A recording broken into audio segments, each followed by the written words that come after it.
I value my time because I'm not getting a refund on that at all. Yeah. So I get the whole hustle, and I understand. This is why I'm very, very intense, because I understand that I have to be intentional. Because if I'm not intentional, then I might just miss that moment and it will never come back again. So if when I'm with my wife, I'm with my wife. Don't call me, don't text me. Yeah, I'm with my like wife. that as well. So. Yeah, but when I'm at work, I'm working because this thing must work. Yeah.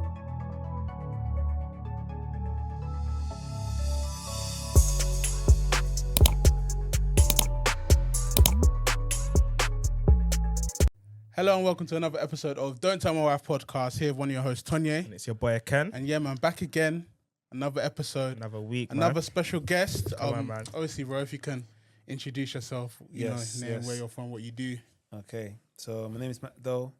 I'm a men's coach, teach people about relationships. My aim is to leave a dent on masculinity and relationships. I'm a husband, father, and public speaker, international. What else do I do? It's just investors and stuff like that. Yeah, Yeah, man. That's cool, man. Thank you, man. Appreciate it. Thank you for coming on. No worries, man. But yeah, no, let's get started. How's your week? Week has been good. Yeah. Crypto's doing amazing, man. I'm loving it. Is it? Yeah. It's amazing. Yeah. Whoever's not, please put your money in there, even if it's £100, just put it in there. Last time I tried to do that, Bro. I lost it. But it's been a while. It's been a while, though. But you know what? I feel like I just didn't invest properly. I think I need to learn.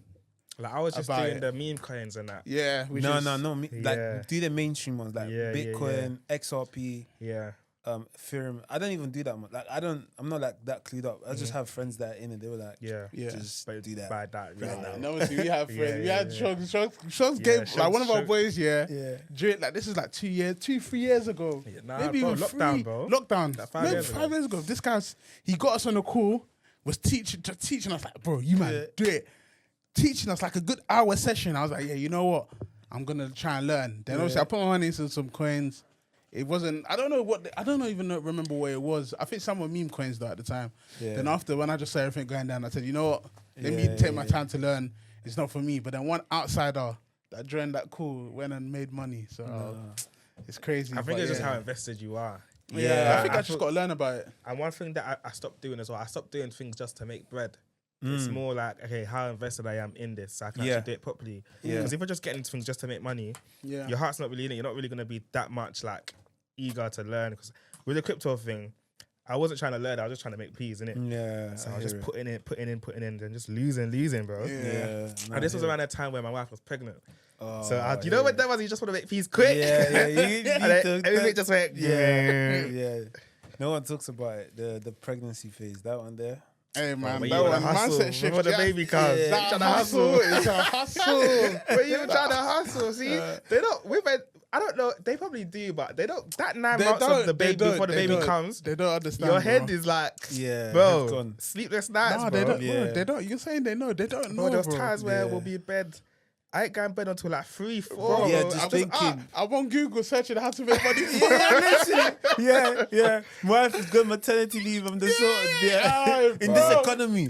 Bro, Oh man. that maternity leave. Man, That twice maternity in leave. what? Twice in 2 years is maternity leave for Yeah. me. So yeah, I can't lie, you've had it. You've had it I've had bad. maternity, bro. You've had it bad. Nah, How did you cope with like the maternity period? You're still even on it anyway. I'm still in it. Yeah. Damn. Honestly, we just pivoted. So we just doubled down on content creation. Obviously, Yeah. my wife's got like she was kind of like getting a bit of money, but she wasn't really taking it like. But once the baby came, she was like, yeah, Yeah, it's time to. it's time to. I went from 102 here to 3 a day and post. Yeah.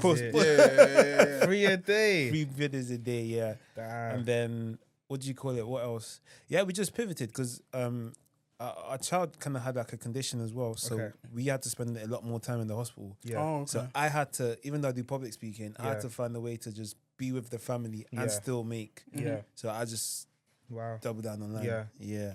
I hear it, man. Yeah. No, that's good still. That's good. What about your week? How's your week? Yeesh, how was my week, bro? Hey, I think it's okay, man. It was okay. No, last week I said my week was doing me in it. Yeah, there's kids in it, but this week it's been a bit better still. I can't lie, it's been a bit better. Play football on Tuesday against with some uncles. Obviously, playing football with uncles is bare funny. Yeah. So it's nice to get about playing football and doing other stuff again. Yeah. But yeah, no, it's been okay. It's not been bad. Okay, It's not cool. been bad still. What about you? Yeah. Now my week was good, man. I went out to eat on Wednesday. Went to Deluxe Manor. Have you been? No, The Congolese restaurant. Actually, I'm a very Nigerian guy, innit? Yeah. I don't really like to venture out with foods. Yeah. But Deluxe Manor is nice, man. Like we've been before. So Where is it? it's in like Tottenham, I think. Like North see, London Congolese food. Once I start driving, you know. Yeah, I hear that. I hear that. But now, like, for someone like me that's a bit picky with food, Yeah. it was nice still. So I had a good time, man. I had a good time. You're Nigerian. I think you're Igbo, right? I'm Igbo. Because your so- surname. Yeah. I was like, I'm sure he's Igbo. Yeah. Ah, can do my brother. I'm good, bro. I'm good. You see the thing? Wait. Look at the way you say I'm good. I'm No, good. because I understood. I just can't speak. Can you speak? Yeah. Yeah. Fluent? Yeah. Hey, that's my nice. guy. Yeah. Nah, why do you think? You know, I was actually speaking to my wife about this today. It's like she's Edo and I'm Igbo, yeah. Okay. So it's like we both kind of need to understand and be able to speak small Yeah. for our kids. You know what I'm saying? Yeah. And Right. and do you know what? In Nigeria, Mhm. that's like a green passport. That's when you get the local rates because you can Yeah, understand the yeah, language. yeah. Because when you go there, Yeah. they sense that you're from Outside, outside. Wherever they're charging, they'll say Yeah. they'll triple it. And Is then, it? Yeah. they'll Have triple you it. always spoke Igbo or is that something you No, learned? I learned it. Obviously my dad taught me a lot Yeah. of it. But yeah, just being around like uncles and stuff, they'll Yeah. correct me. Yeah. They'll ask me questions, and then Yeah. they'll just G-check me, and then Yeah. I'll just have to like Is learn it? quickly, and then sometimes Yeah. I just speak it like throughout, and I'm just there. What do you say? What do you say? Yeah, Oh yeah, yeah, that's yeah. that. That's, okay, cool. And Yeah, then I I'll feel just like go with back. me, I understand everything. Mm. I just can't speak it. Are And a lot of both your people say parents that. Igbo? Nah, so my dad's Igbo. My mom's from Benin. Yeah. Okay. Yeah. But I think Literally Zeph, fam. yeah, it's literally by side. His Is mum is Berlin. Yeah, I'm yeah, Igbo. yeah. But the Yeah. thing is, I think it's because your dad spoke it. That's the reason why because he taught you in it. That's why. Yeah. No, Yeah. my dad raised. I grew up with my dad. My Okay. mom's in America. Oh, okay. Yeah, Fairs. So I 'Cause- kind of grew up with my dad. Yeah. So. No, it makes sense. What side? What? Like area in Igbo land? Oh snap! I was thinking, what's that? So Imo State. Imo State. Okay. Yeah. Olu. Okay. What about Yeah. you? Abia State. Obviously, yeah. And my Yeah. mum's from Enugu. Enugu. Oh snap! Yeah, my mum's Cheers, from Imo brothers. Yeah. there. Yeah, I'm half and half. So my dad's is from like Bayelsa Rivers. Okay. Obviously, my mum didn't teach me, bro, because my dad said no. Yeah. So yeah. I don't know anything, bro. But I wish I knew, man. I wish I knew. Yeah. So Yeah. obviously, it's nice for you because you guys can kind of teach your children a little bit. Yeah. Obviously, you can, but obviously me, I can't really teach. I told my mum make sure you like start teaching them in it, and then Yeah. because I know my wife's Yoruba in it. Okay. Her side is gonna speak Yoruba, to Yeah, bro. So yeah, I'm like, yeah. bro, they got to at least You know gotta hold both it in it. down. Yeah. So No, that's sick stuff. it's just one of those ones. Yeah. But yeah, obviously you saying that you're a life coach, Hmm. and relationship expert, stuff like that. Like so, like tell us a bit about your background. Sure. So it started off with I'll share my story. Yeah, So yeah. 7 years old. Grew up in Italy, so I was born there. So a lot- Fairs. yeah. So my childhood was very like different from the usual black Italian. My dad kind of like scaled quickly in his business, and he was doing kind of well. He owned like he owned like a bar and stuff like that. So summertime was in the beach, and then winter times was in the mountains and stuff. And then so it was like mad cool. And then I was literally like one of the only kids in my school. But there we go, 7 years old. My parents break up, and I see my dad go from this provider hero that just got everything under control, doesn't get angry, doesn't do anything, to just being this vulnerable man. And he lost his home. We started from scratch, and I remember just looking at him saying, "Do you know what? Let me step in. Let me start cooking. Let me look after my little sister. Let me take her to football training." And that was the journey. So that's how it started. But the one thing I made sure I declared to myself is, I will never put myself in this position ever again. Like, I don't care what I need to do to figure it out, but there's no way I'm going to see what life looks like when it's good and then put my family through what that terrible moment looks like. I need to figure this out. And most importantly, I need to understand how to keep a family together, right? Yeah. Yeah, that's important still. Yeah, very You know what I'm important. saying? So I wasn't just, so obviously growing up, my wife and kids, big influence. A lot of people think like I'm Michael Cowell because of how I carry myself. Like, Yeah. he's a big influence. Like even last night I was still watching it. Like, It's timeless though. It's My timeless. Africa is timeless. That's Yeah. like one of my favorite shows. Literally. So Yeah. for me, it was like when I wasn't just watching him, I was studying him. I was trying to understand, okay, cool. How does he keep his wife happy? How does he do it? Like, how was this family unit thing that they've got? And me and my sister were just trying to implement it within ourselves. But obviously we were clashing a lot of times and whatnot. But I had like a mother wound. And that mother wound sort of led me into just being this. I was good with my strength, but I was pretending because my mother wound that allowed me to embrace it, but I wasn't able to at the time. So, cut down story short, growing up, I was always this kid that had to prove himself to everyone. So even in the football pitch, I wasn't just, if I lose the ball, I'll chase it. You're losing your head. Yeah, I'm running and just make it. Yeah. And then when it's time for me to cover, because I'm in the midfield, so when it's time for me to cover my spot, I'm tired, so I can't even. So it was just, growing up, it was just a lot of me trying to prove myself to everybody else rather than proving myself to myself. And I just wanted to become a footballer, take care of my family. Didn't really do too well in school, to be fair. I mean, I was smart, but I wasn't invested. I just wanted to do football. So when I saw school, I was just like, oh, whatever, man. But I got like a B- in maths. So I had. Shit, you got better than me, man. Is it? Yeah, I got got a C in C maths, in bro. maths. And I was happy with that. I said I'll never do maths The again. way I came back with my C, like you thought I got an A star. Is it? Bro, I was gassed. I was so happy I didn't have to resit, Bro, bro. even my parents were happy. They said, so you didn't fail. Wow. See, but my dad was different. So because my sister was very, like, my sister got like A's and B's. So Yeah, when that was my I brother. came back with the B's, C's, and couple D's here and there, I just looked like a black sheep. So, But you know what? With that, it's like, just be grateful for the one child that is getting A's. That's what I said. With my brother was the A star student. Like, my brother's very smart. Like, got first class in uni, A stars, all that stuff. And I was the C guy. You get me? The odd A here and there, the B's and C's. Yeah. But my mum and dad were like, they've had their A student, so they were calm. Yeah. And because they had him first, yeah. they're like, whatever Kennedy Maybe, gets, I just don't go to jail. Yeah. Maybe because they knew that your personality types are a bit different, innit? That's why. true. Do you know what it is, though? I think for me, because I was the firstborn, a lot was expected from me. Yeah. That's true. Yeah. You're the first to actually go through it. Yeah, So fair enough. I so obviously growing up, even when it came to like sorting things out, like even school, right?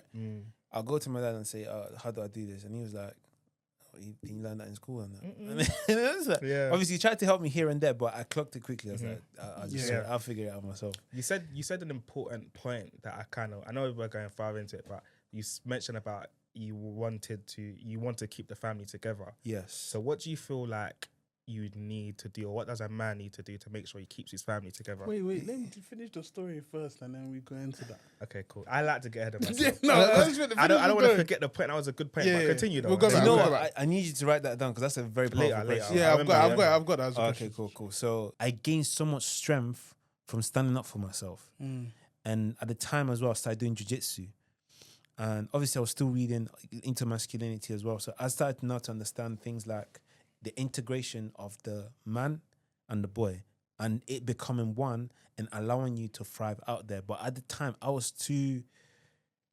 still resenting a lot of things, especially on how I allowed myself to be treated by people. So I can't lie, I used my knowledge to get what I wanted from whoever I was working. So work-wise, it came back to me. They gave me a branch manager role. Branch manager, literally. So they gave me a branch manager role. Then obviously I was single, so I'm not enjoying life. I was out. And then family wise, I was there but I wasn't there. And then my sister calls me back one day and she says, you know, if you keep going like this, you're making money. Listen, I don't doubt you're gonna make money. Of course you will. And you're gonna make even more than whatever you're doing right now. Because obviously I've got the car now, I'm a branch manager. In fact, I got a car and then I get a bigger one. I literally, within 3 months, I went from a Insignia to a GLA. Like, it was nuts. Like, the transformation was crazy. And I remember my sister saying this to me, she said, like, you are going to be miserable. Like, you can't open up. You've gone so cold. Like, I remember what you were like, and I know you're a kind person, but you've turned that off to be this cold individual. And how's that honestly making you feel? And obviously, me and my sister are close. So when she said that, I was like, yeah, I don't think I want to die alone. And around the same time, my missus came into the picture, and I remember, obviously, I've now moved on to I'm in recruitment now. I working globally and all sorts, and then I lose my job.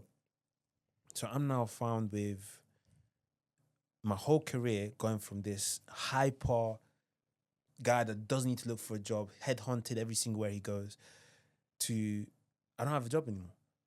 And my wife comes into the picture and she's like, all right, so we like each other, this is cool, this is going, but what are the plans? And I was like, I'm not gonna lie to you, I want you to do what's best for you, but this is my situation.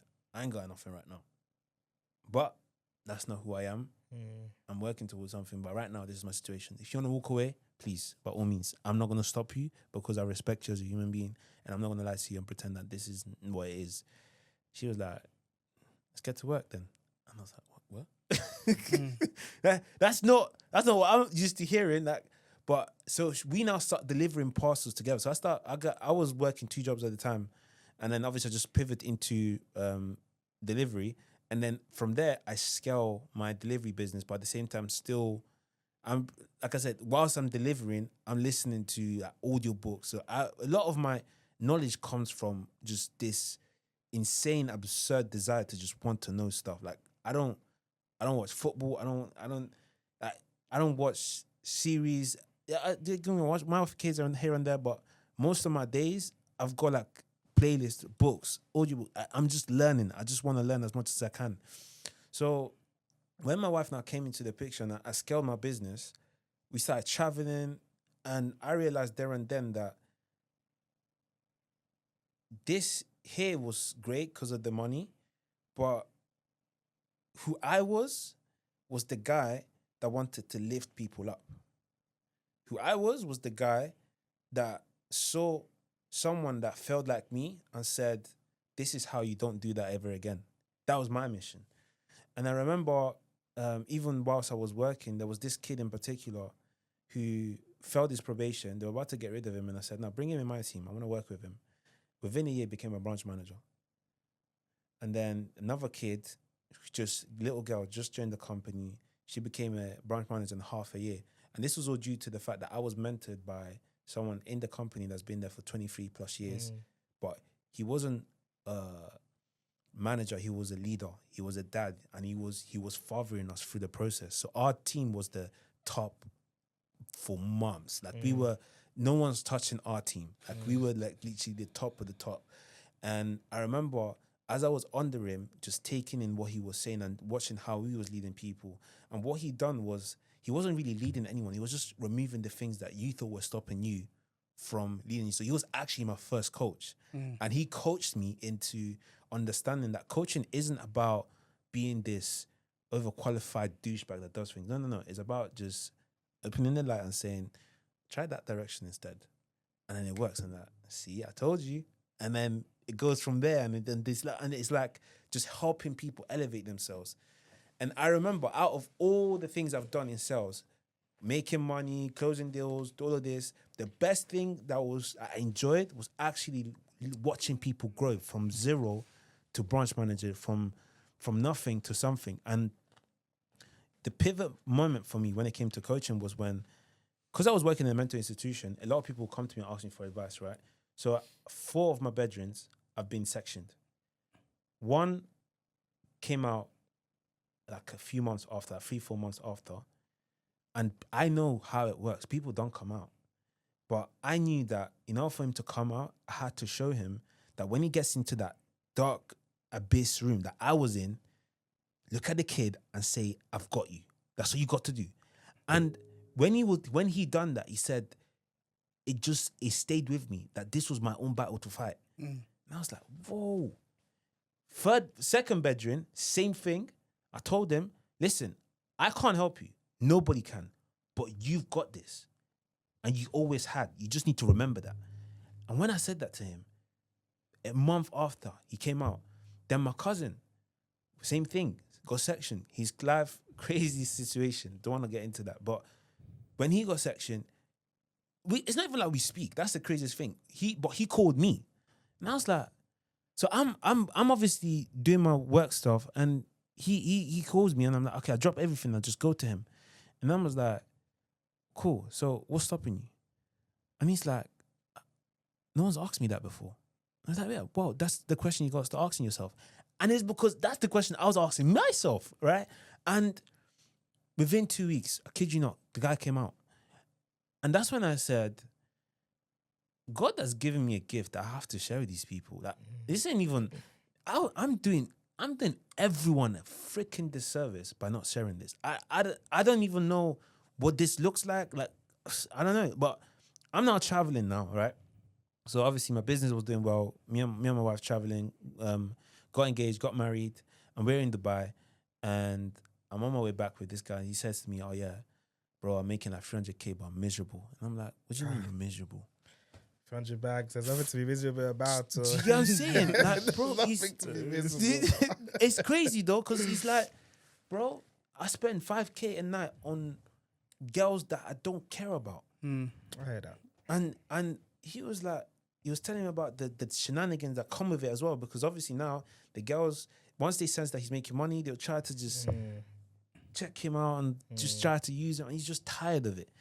So he then came to me and was like, oh, how's it in London? Like, because obviously the way I dress, the way I look, he's thinking that I'm doing the same thing. And I'm married. He's like, what? Said, yeah, I'm married, bro. He's like, how'd you do it? And I said, have you not read, what book did I tell him? What book was it? Way of a Superior Man. He's like, no, send that to me. Yeah, read that, then read this book as well, Iron Man by Robert Bly. You haven't read those books? He said, no, I'm black. I don't read books. So when I gave him like 3-4 books to read, and then he was like, but what did they say though? And I was like, oh yeah, just integrate yourself and understand where you're going. And the way I was explaining it to him was like, oh my gosh, no one's explained that to me before. And I was like, okay, that's what I need to do now. I need to start teaching this guy how to do this. And obviously things happened with my business at the time as well. So again, it's like God was just stripping me, adding, and then this is like, if you look at McDowell, 16 years old, and you see him now, nothing's changed. That's the craziest thing. Like, anyone that knows me from 16 knows that I'm saying the same things I was saying back then, but with a lot more wisdom, with a lot more strength, with a lot more charisma. And it's like, you'd think that because of the decision I made, it would lead me into some different path, but it's crazy because sometimes even when I'm at the gym, I bump into people that I've known for years, and they're like, oh yeah, what do you do now? And I was like, yeah, I just talk to men. I was like, oh, the same thing then. I was like, oh, yeah, because 16 years old, bus preaching, discipling men. That was me, right? So yeah, that's my story in a nutshell. But obviously now it's slightly bigger because international, and yeah, that's the story, man. Right. So when you were talking, Ken, your question. Yeah. So in terms of, going from how it was back in the day with your family, and then now becoming a husband yourself, how was that transition? What kind of learning did you have to do about that? Yeah. So in regards to that, I had to let go of patterns. So so my thing is this. I knew that there's certain things my dad is still doing to this day that I don't want to be doing. And I've got a great relationship with my dad. I think, honestly, like, I saw him yesterday, hugged him, even the way he called me yesterday. He said, this is the fun. So I actually made a story about it today on LinkedIn. So he calls me 8:30 or something like that, just before my first meeting. And I'm like, oh, Dad, what's up? And he's like, so what? You guys are not going to come round? I'm like, can you not just say you miss us? And he's like, that's what I just said. So I'm like, all right, cool. Let me go visit him. Go visit him, and it's just love. Like, we're just having fun, talking to each other, proper love. And yeah, the thing I love about my dad is that he's trying to open up it's just Yeah. he just gets there and he's just like, I can't do it. I think that's a lot of Igbo men, man. Because my dad is exactly the same. Yeah, literally. It's like, I love you. I was like, yeah, man, good man. You're good. Yeah. So I think for me, I understood there and then that suppression was go on. okay. Checking someone's outside. Yeah, so I understood there and then that suppression was a big problem for him. And I didn't want that for myself. So I had to understand how to integrate my masculine and my emotions into one so that I can transform my emotions into something that I'm not scared or weak about, but it's something I'm actually strong about.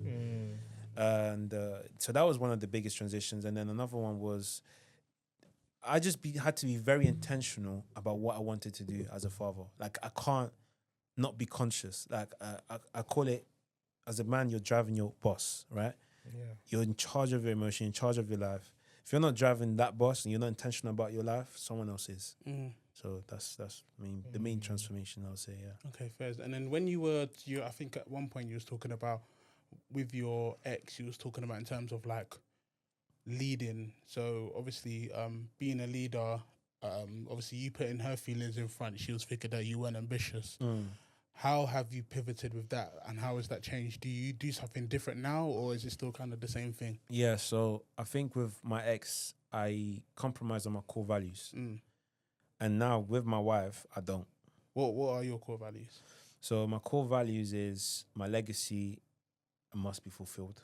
Like, in terms of the work I do, who I am, I'm not changing that for nobody. Like, when I say my core values, I'm talking about, so there's 5 pillars, right? My fitness, my mind, my family.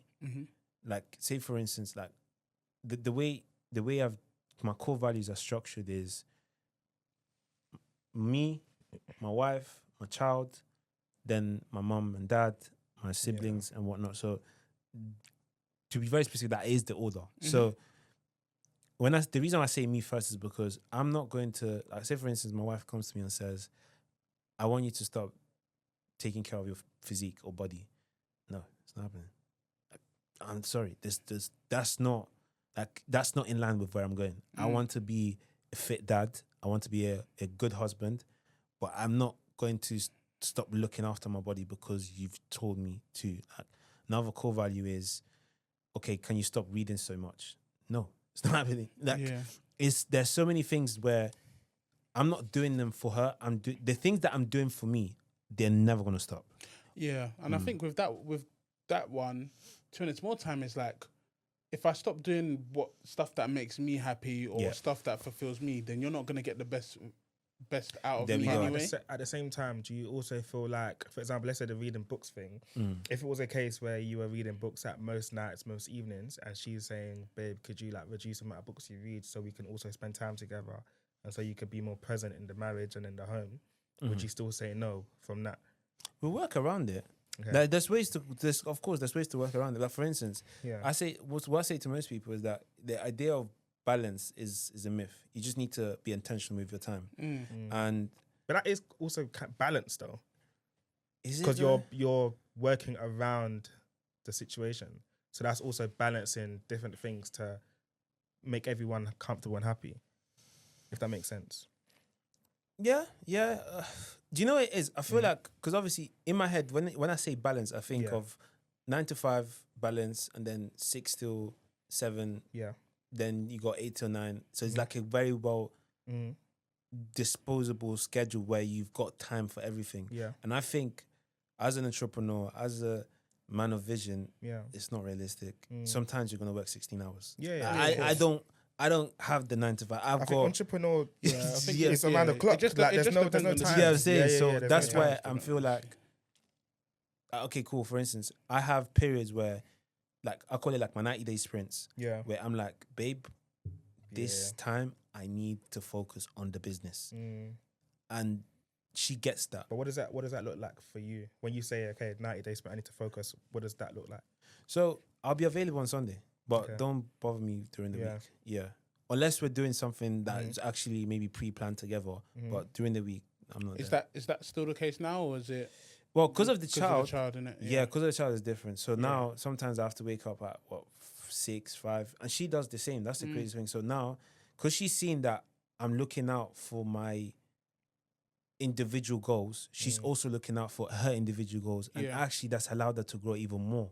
Because I realized that as a husband, when you allow your woman to focus on her identity, she gets to give more in that relationship because 100%. she's feels not. fulfilled. Do you get what I'm saying? Like, she's not just her wife, she's not just a mom, she's also her person that has her things going on for herself. So that's like literally. I said it before. Where when my wife was on maternity leave, she was so happy to go, even though it was work, but she was so happy to go back to work. So people are addressing her as something other than wife or mum. You know what I'm saying? So I totally agree with that. I totally agree. I've always said that as well. It's like, especially when my wife goes back, it's all about kind of pushing her now because she's had to take a big career break twice now, so it's been a bit crazy.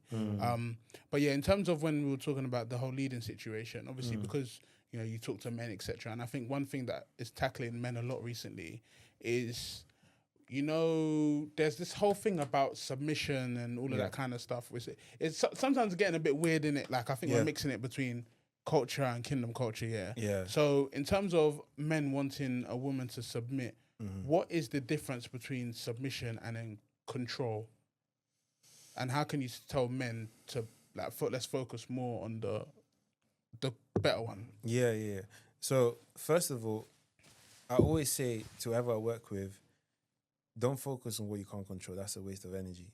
Because there's so much more you could do when you focus on what you can do. So the question isn't submission or control. The question is, how's your leadership doing? Because as a leader, it's almost like what I've come to realize is that as a leader, you can't kind of look down on the people behind you. Like that kind of speaks on you as like, if your team is not performing, like say for instance you got a captain in a football team and the captain's saying, "Oh, you man are playing crap, man. What's going?" Like, you're not really leading the team. The whole point of you leading the team is like, "Cool, let's go. Come on, guys, let's get to work. Let's do this." You also you have to be a servant as well. Exactly. You lead to serve, innit? Yeah. So what comes to mind is a book about leadership that I can't remember right now, but Alex Omozi recommended it. So if you it's a very short book. But cutting long story short, it's very similar to what you just said. A leader is a servant. So instead of saying, how can she serve me? The question should be, how can I serve them? So that they are able to give what they need for the team to thrive. And that's when my whole concept changed, because now I don't need to rely. And that's one of the reasons why, even when it comes to my content, a lot of people think, "Oh, why are you being so hard on men?" It's because if you want change, you've got to be that change. Bro, that's what, you know what's funny, Because a lot of people have said sometimes that we I wouldn't say we bash men, innit? Because like, why would I bash, like, pause, but why would I, that is a big pause. But like, obviously, why would I be getting onto men when I'm a man? Well, it's because I know what we go through and how one way can take you down a bad path and one way can take you down the path we're on, which is a good path. So I think this is ages ago when I said it, but I was like, bro, if you really want, everyone's focused on women submitting this, that. And I'm like, bro, why are you focusing? You need to make sure that you're a proper servant. Because why would a woman want to submit to a man that's being useless? Yes. You know what I mean? Yes. Let me focus on myself.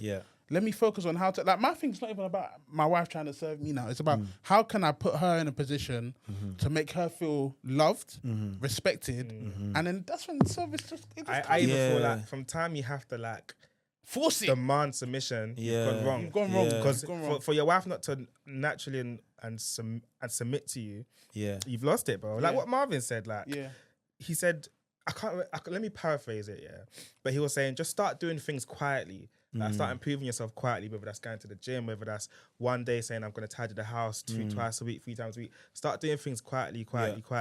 Then automatically your wife will then start seeing the pattern, responding to you in a different way, start respecting you more, start listening to you more, rather than you going to demand things. You know what I'm saying? How can you demand something and you're not even patting yourself? That's crazy. And that's the problem we've got. I feel like with this, the culture, especially gender roles, they're like, I'm doing this, but what are you doing? And it's like, well, if you're doing it to the best of your ability, honestly, you probably wouldn't even notice that because you're too busy. Honestly speaking, like even when it comes to speaking to women dating wise, most guys complain about a girl not replying quickly enough. you're not busy enough. Whenever someone comes at me and says, "Oh, she's not replying. Why is she not replying? She's not interested." It's like, you've got too much time. Yeah, you shouldn't even notice. You've got, like, you more should. time. Wait. If you really like a girl, yeah, Uh-huh. and you can still be working, doing stuff like that. But if she hasn't replied in a while, I can be like, oh, You know why what? she taking a bit long to reply? When I realized the replying thing, yeah, it's the opposite side. So there was a girl that used to reply too quickly. Yeah. And this was during like lockdown times. And it was like I had the time to notice because I was at home, do you know what I'm saying? Yeah. Whereas if I was in the office, if I was working, if I was doing what I'm doing, I wouldn't even realise, do you know what I'm saying? So I agree with that though. If you're complaining that a girl is moving along to reply, You think you need to be more busy? go and do something. You're not busy enough. I hear that still. No, fair. I think. If you really like her, bro, I think it's a bit. That's why it's like I always say, like, when girls complain where men are like unavailable or he's always busy, I'm always like, bro, do you want a successful husband, bro? Do you want your man to be successful? No, successful man is working, doing which stuff. is true. Like with I our wives, it's like you can't expect me to be available 24/7. Like we need to actually make our family successful. No, I understand. So but I have to be out, bro. I have to be It working. just depends on now. You know, how much do we value money over time, relationships, stuff We like spoke that. about that before. Like, as I said, like, for me, yeah. Oh, no, I want to make money, innit? I want to make money. Amen. Of It's course. the Igbo in you. Yeah. But at the same time, like, we're seeing people pass away. Obviously, you know, rest in peace, Jota, rest in peace, other people that have passed away. But it's like, since he's passed, no one's been talking about how much money he's made. Yeah. People are talking more about what he's leaving, like his family, or he's leaving 2 kids, a wife, etc. Like even for me, obviously I'm a lawyer, innit? Like I do okay, I do well for myself, and it's all right. But like even when I went on that Manilio money thing, so one content thing that I went on the other like a couple months ago, they said, "Oh, introduce yourself." I said, "Oh, my name's Tonye. I'm married with 2 kids." I didn't even say I'm a lawyer because that didn't come to my forefront of saying that. They wouldn't have said you No, deserve the bread, though. If you said you're a lawyer, that would have finished you. No, but people knew I was a lawyer. Yeah, okay. But it's in like they even put lawyer in the title they after. But I was like, bro, I didn't even say. I said married with 2 kids. Why? Because that for me. That's me. Like I'm married with 2 kids. I have 2 beautiful children, and that's what I care about the most. You know what I mean? Rather than money. So it's like I understand the thing about being successful, all of that. But I'm like, bro, when I've seen people pass away, bro, I ain't heard about how much they were on, what job title they had. No one cares about that. It's about what you left behind. But obviously, R.I.P. Jota, innit? Yeah, go on. But for his hard work and dedication that he put in over his family has to work again. His of family course, which is true. So it's like, which is true. Okay, do you want to spend as much time being at home with your family? Obviously, not say you because you do very well for yourself. But do you want to stay at home by yourself with your family, not really hustling, not really going out to get money, not really spending time on your dedication or on your craft? Do you want to just sit at home and do family, man?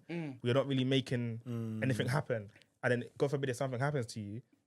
Yeah, well, what's left? Yeah, you know what I'm saying? So I think there's a balance, man. So, question for you, yeah. How do I put it? So, okay, if it was that you grandparents, stuff like that, does your kid normally go to them, or is it just like you guys? Mainly us guys, actually. Mainly us, you? Okay, cool. So if it was a thing, yeah, where you'd have to be, for your business, you'd have to be a lot more busy, wouldn't really have time to see your child, wouldn't have time to see your wife, but you're making a lot more money, yeah? Would you do that, or would you rather stay how you are, be ticking along comfortable? I think that's a good question, and I asked myself that at 7 because my dad was the busy man. In order for me to spend time with him, I had to go to work with him.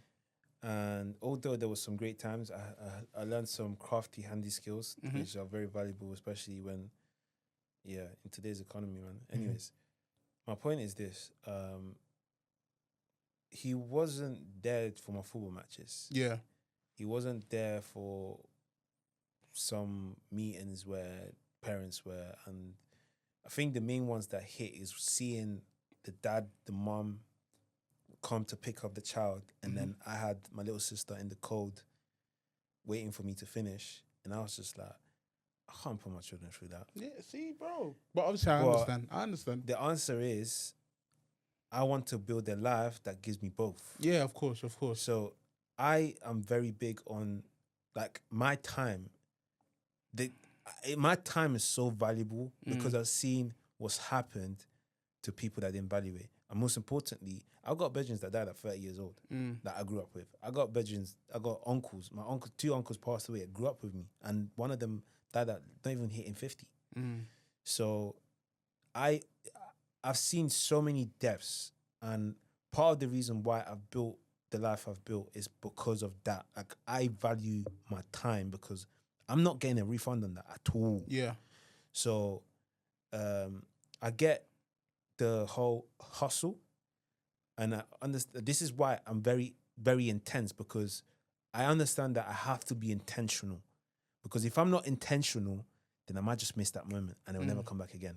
So if when I'm with my wife, I'm with my wife. Don't call me, don't text me. Yeah, I'm with my like wife. that as well. So. Yeah, but when I'm at work, I'm working because this thing must work. You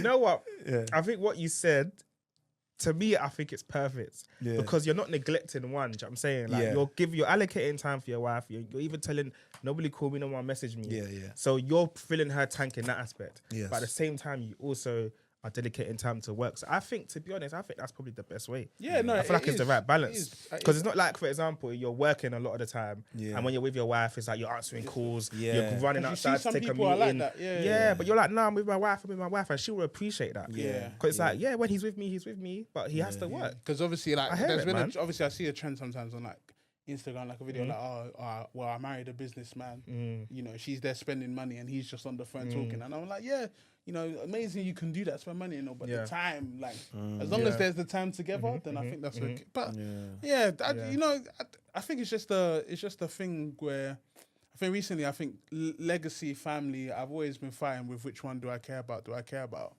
You know, You could care about both. But legacy is family, because that's what you leave behind. Yeah, exactly. But it's like money or if it's that, but I think I'm leaning more to the legacy, but I need money. Yeah, but you can say you lead more to legacy, but you will never take a pay cut to spend more time with your family.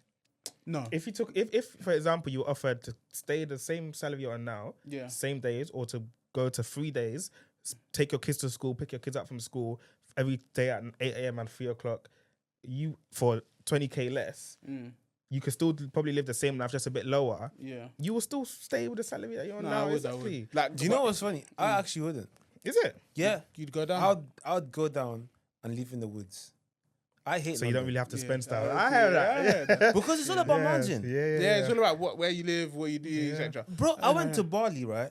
And I can't even, like, we stayed there for, so obviously, tickets were not cheap, but staying there, it was spend much, peanuts. Yeah. It was like £5 and you get 3-course meals for the day. Like 3 times. Like £5 will cover 3-course meal 3 times.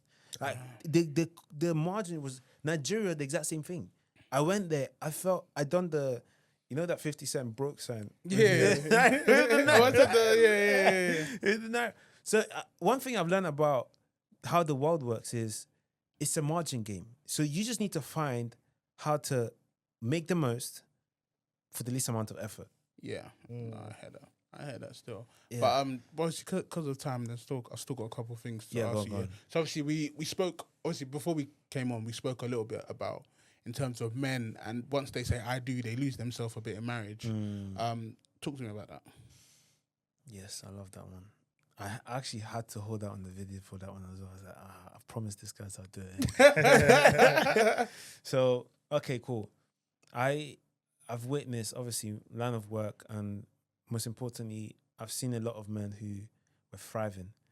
Do you guys watch Dragon Ball Z, by the way? Used to no, but I know about it. Okay. So have you heard of the speech of Vegeta? It's like, he said that I used to be I was a warrior, I was a conqueror, but then along the line I started. Okay, I'm just gonna. I know who Vegeta is though. Yeah. So, cut on the story short, he was a warrior, he was a conqueror, and that's what a lot of men are prior to marriage. They're conquering, they're dominating, they're doing the thing, and then once they get into marriage, because no one's taught us how to calibrate or integrate the two, we now go soft. And part of it is actually scientific. So even when you have a child, your testosterone reduces when you're nurturing your child, because, how do I say it? You're not hunting, you're nurturing. You're in your nurturing spirit. So your testosterone just doesn't, it's like use it you lose it or use it or lose it type of thing situation. So actually what tends to happen is when we go into the loving and kind and sort of space where we want to look out for our people, we tend to lose the desire to be just as ambitious, just as driven. And the problem I found is when men say I do and they lose themselves is because the foundation that they built their life on wasn't strong enough to withstand the changes that their life will witness after the transformation. Because being fully taking care of someone that needs you to nurture them, because being a husband is nurturing. You need to nurture your wife, you need to nurture your kids. And I find that when I saw the transition among some of the men I grew up around, I saw that they are sacrificing themselves and no one's asking them to do that. Like they thought someone was asking them to do it. They have in their head that, oh, because I need to love now, I need to be weak. No, you don't. Someone lied to you. And the same thing with me. Who actually did lie to you? It was you. And the craziest thing is, the problem we've got is everybody, however, has allowed themselves to believe that is how things should be. And part of the reason why I do what I do is because I saw my dad go from this hero to a guy that needed support and didn't know how to be vulnerable. So what he done instead is suppress. And that's what a lot of us do. Instead of going weak, we suppress and say, it's okay, I'm sacrificing, I'm doing what the family needs me to do. And the reason why I'm so against that is because I believe that as men, in order for you to pour into your family, you need to be able to pour into yourself first. Yeah, I agree. And if you don't pour into yourself, you don't pour into your cup. Like for instance, why do I go gym? You've got like we've heard some crazy narratives like, for instance, once you're married, you don't need to go gym. You've got the girl. No, you need to stay attractive for your wife. Your wife needs to know that you're the man till the day you die. She needs to look at you and think, oh, that's my man. That's what she needs to be doing. And it's not even for her, but you need to be doing that for yourself because whether she's there or not, she needs to know that she's with someone that looks after himself, someone that takes care of his health, someone that takes care of, like a lot of us are willing to die for our families, but we're not willing to live for them. Like, why are you not looking after your mindset? Why are you not looking after your health? Why are you not looking after all these things that can keep you sharp, keep you in the game? Because the truth of the matter is, if you've got sons, your sons are going to be looking up to you. And the thing with my dad, for instance, I love him to bits and I have massive respect for him. But if I'm a dad now, and the only reason why I'm not doing what he's doing is because I looked at him and he said he gave up on football. I'm not doing that. I'm not giving up on my goal. I'm not giving up on my dream because I need you to see that it's viable because I'm showing you. I don't need to tell you. I'm showing you that it's viable. Because the thing is that I didn't listen to what he said. I listened to what he done. And that's what a lot of men are forgetting, that when we're doing what we're doing, our children are not seeing just what we say to them on, be better than me. No. Whilst you're drinking your beer, they're waiting a few years before they start doing the exact same thing. Because if he's doing it, why should I do it? When my dad used to drink Guinness, I used to drink orange juice or apple juice with him to pretend I'm drinking like him. Yeah. But I was just watching him drink Guinness. But that's probably why now I love Guinness. Because I've grown up watching my dad drink Guinness. You know what I'm saying? So I do agree. Do you think some of it matters in terms of mindset? So in terms of like, for me, my dad drank and he used to smoke. But he used to drink as well. But then because I saw it and I saw the repercussions, I said, I'm not doing that. Yeah. And I don't do any of that to this day. Yeah, I mean, there's two reactions, right? So growing up, you either got fight or flight, but obviously the aim is, this is why I say it's key for you to be intentional. Because I always had a thing for alcohol.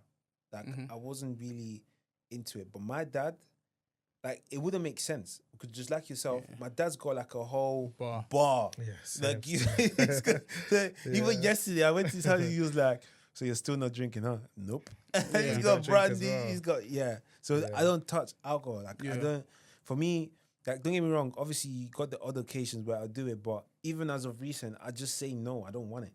And the reason why is because, similar to what you said, I saw the repercussions. Like, I see my dad talk about health issue this, health issue that. I'm like, just drink water. It's Yeah. not that deep. Like, Yeah.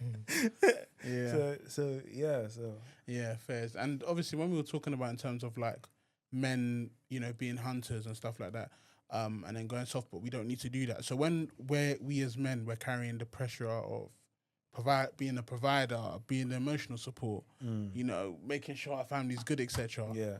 How do we do that without neglecting ourselves? And it's very difficult, man. It's very difficult not to it's very difficult not to neglect yourself. Yeah, and even end up shutting down, because some men end up shutting down. I think the problem is, like I said, is the core values. The core values needs to be the foundation of everything you do. Because, and that's one of the things I teach, because the problem is we think that if we neglect ourselves, we'll still get what we want. So if put it this way, when we look at the direction we're heading towards, we're saying, is me neglecting myself still going to get me where I need to go? I mean, isn't that what discipline is about? So, whatever. It don't matter. I'll do it. I remember what I said to my ex, I don't care about myself as long as she get what you need to get. And a lot of men are doing that in their marriage. And then a few years down the line, she's saying, I'm leaving. Because she's planned and you're just there. Exactly. Sacrifice, Exactly. So the idea of self-sacrifice needs to be eradicated. You need to be present. Your wife wants you to be present. Your child wants you to be present.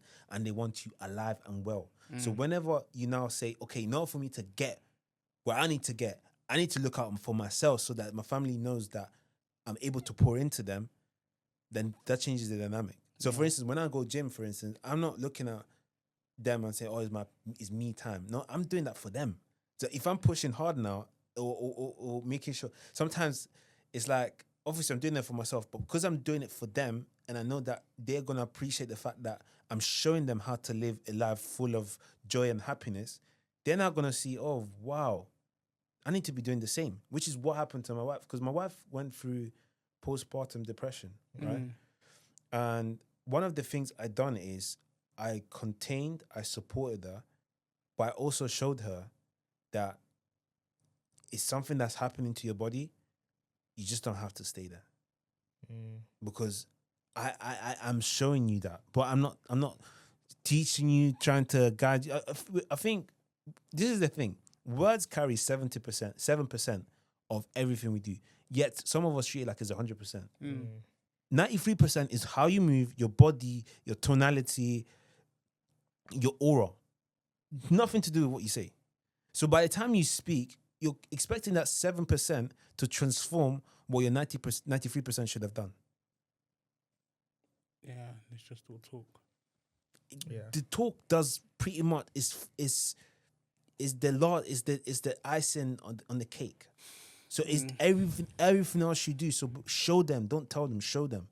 93% will probably get the job done anyway. Yeah, I think it's more about, I think what I've realized in life now is about your actions, not what you say. Yeah. Because everyone's going to look at your, show you're working. Yep. You took all this talk, but show you're working. Let's see There you're we go. working. But yeah. Okay, cool. I've got 2 quick fire questions, yeah? Yeah.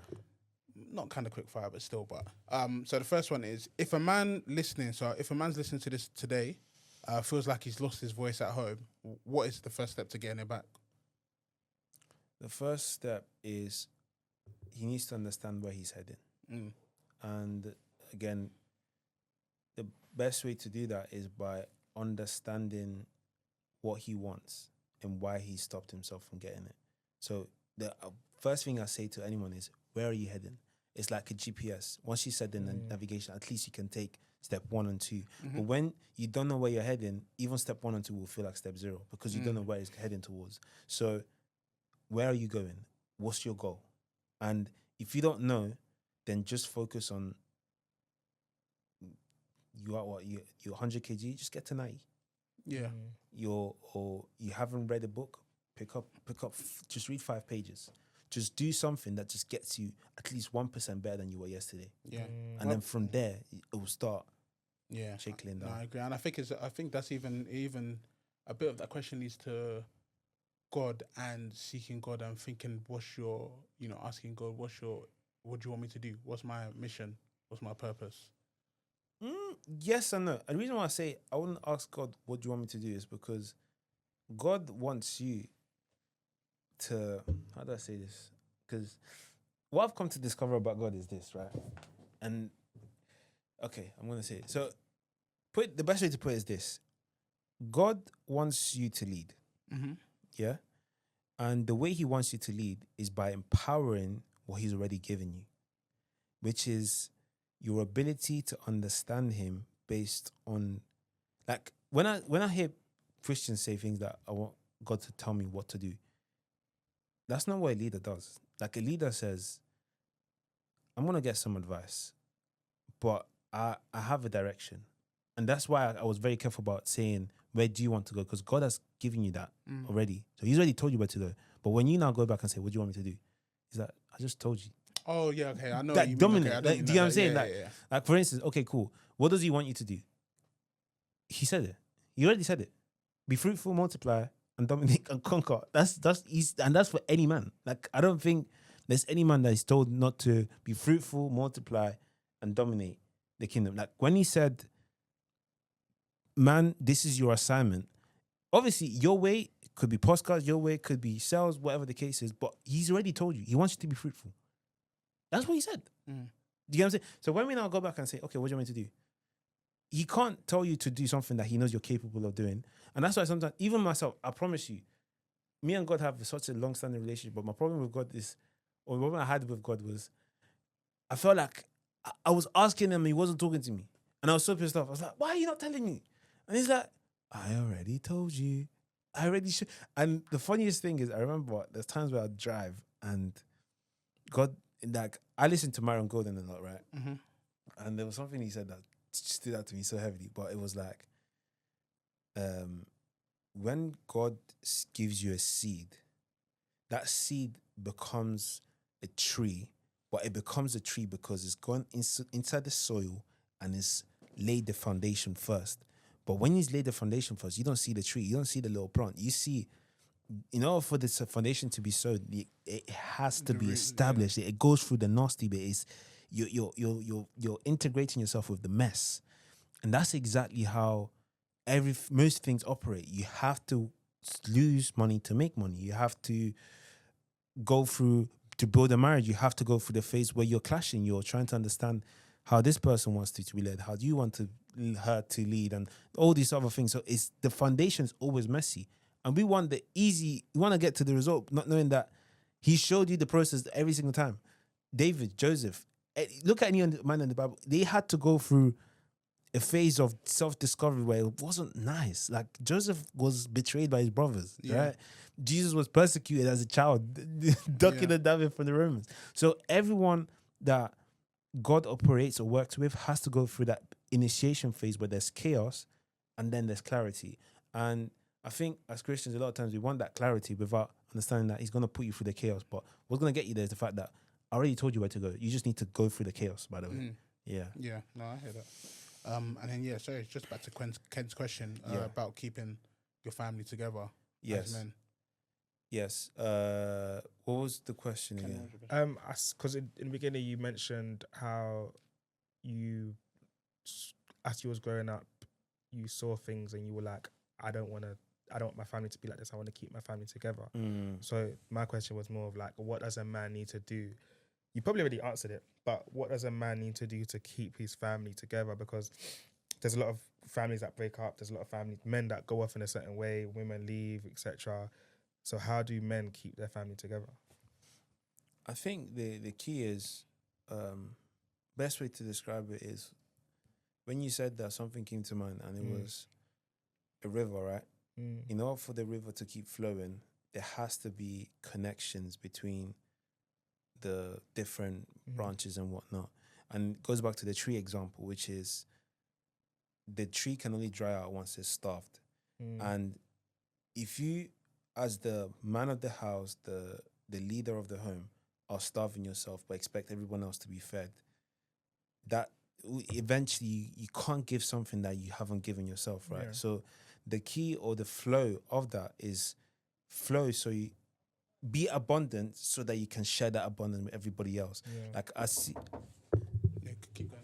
Yeah. So even with my wife, right? A lot of times when she's upset,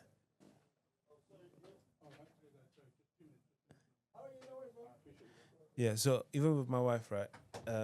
even when she's upset or she's going through things, the fact that I'm so joyful makes her feel so comfortable to be around me, because it's like she may be going through her stuff and she's like, babe, I'm so upset, and I'm like, oh really? Talk to me. And the fact that I'm so peaceful is like, wow, wait, why am I upset? You guys are so cool. And then even my child, right, is like sometimes she's upset and she's nervous, and then I carry her and I'm like, and then she starts smiling again. Is that ability to pour into yourself so that you can share that joy with everybody else. So that's how you keep people together. No, that's great, bro. No, thank you very much. Obviously, as you can tell, time has been fast spent. Bro, appreciate you coming on. No, thank you. What's your, like, where can people find you, all of that kind of jazz? Yeah, sure. So I'm on YouTube, Macdo C. So my first name, so MCDOLC.